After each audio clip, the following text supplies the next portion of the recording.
Hey guys, it's Broken Nose Gaming here, and today I have a slightly different video than some of the videos I've done recently, gaming and things like that. As a matter of fact, recently, I've picked up a new little toy, and I can go ahead and show you it right here. As you can see, a little Alien logo. It's an Alienware Alpha R2 mini computer. I believe it's known as a Steam box as well, because if you open up this little compartment right here, it's probably hard to see, but there's a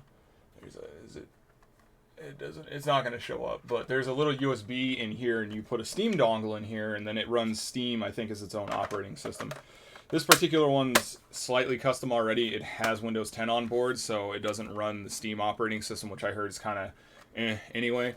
The stats outside of that are actually fairly good for such a little box for its time.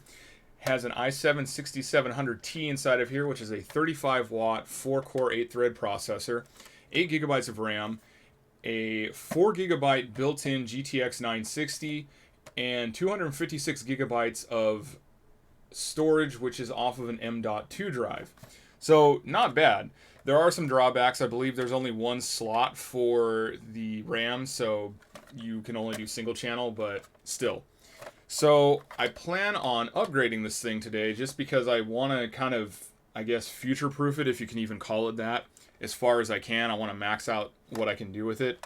So, I'm going to crack this guy open, and we're going to install a 2.5 SATA drive in there. This is a Crucial MX500 500 gigabyte SSD.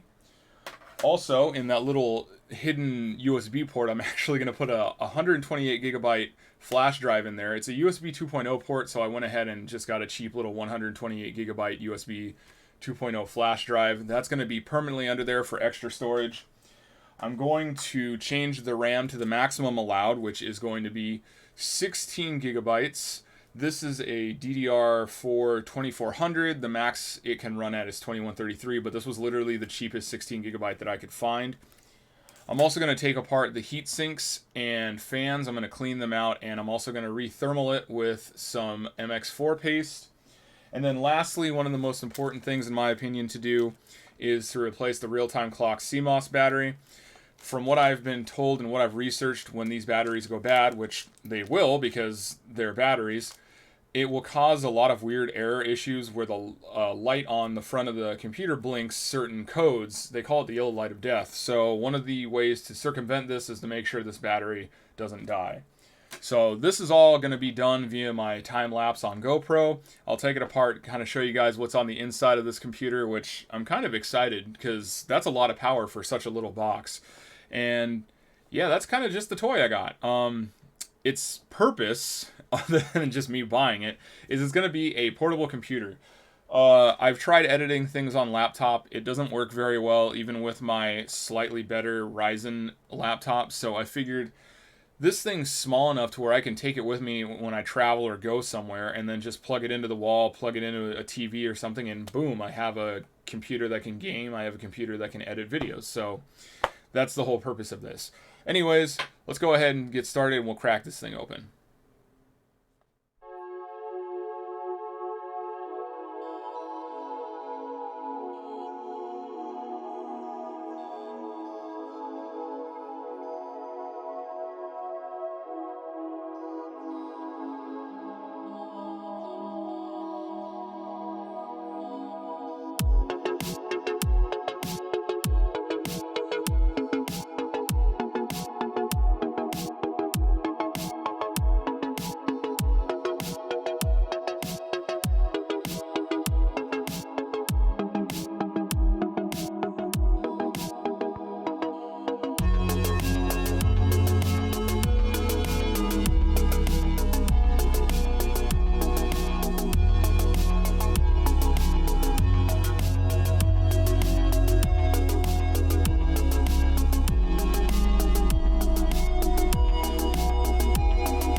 So here's the rig entirely dismantled. I did have to take it apart a lot more than I thought I was going to have to compared to the Alpha R1s.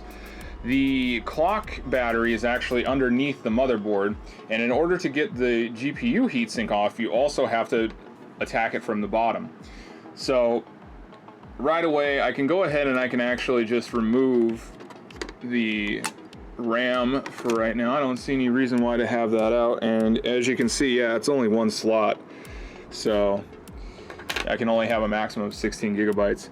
This is the hard drive, and then over on the other side actually is where you mount the SATA hard drive. It's hard to see, but that port and that little section where you lift it out, and the cage, which is right here.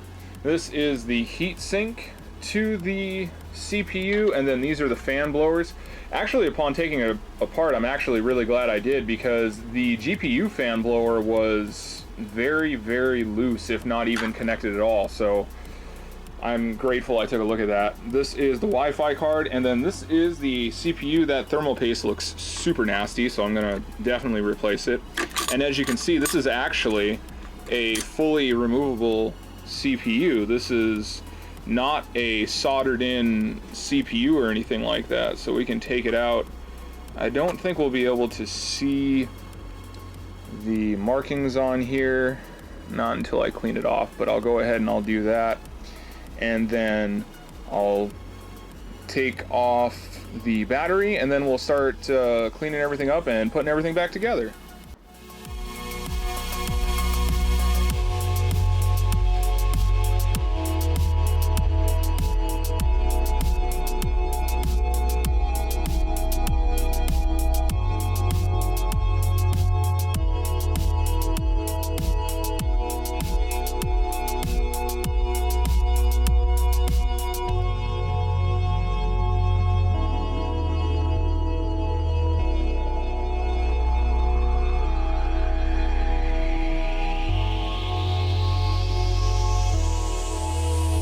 Alright, so we've gotten everything taken apart about as far as we can.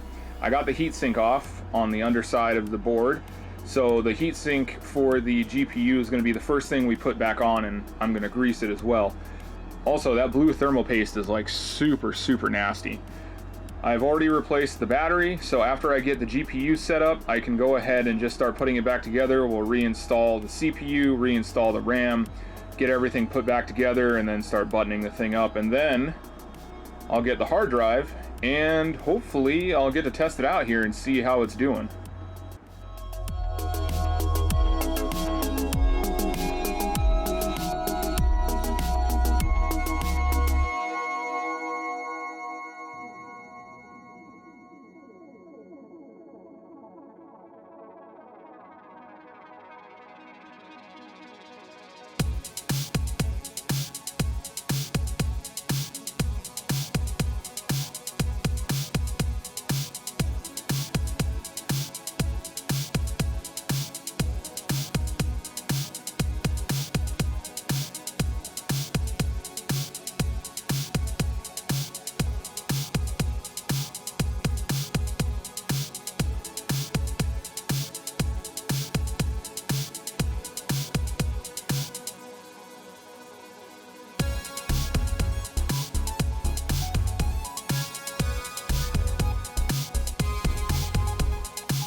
Alright, so here is the little box all set up and finished. I managed to change the LEDs. There's a program from Alienware that'll let you do that, so I'm just running it with green. And you'll see that it is standing up on its side. That's only because the air intake's on this side, and it's recommended to use a laptop cooling fan or something to get more fresh air inside of there. I don't have one of those right now, so I'm just letting it suck air in from the side. In terms of how it's doing, it's not bad. Right now, just kind of bouncing around. It's in the 40s. Under max load, it capped out at about 68 degrees Celsius on one of the cores on the CPU. The GPU, on the other hand, is idling and doing almost nothing right now, and that's pretty obvious since it's in desktop mode. I did do some stress testing on it, and it capped out at around 80 Celsius, so it can get pretty hot. That's one of the reasons why they recommend putting a laptop fan underneath it. But overall, this has been a good setup. I'm really happy with the results, and I'm definitely going to be using this thing for when I travel around. Anyways, thanks for watching, take it easy, and I'll see you next time.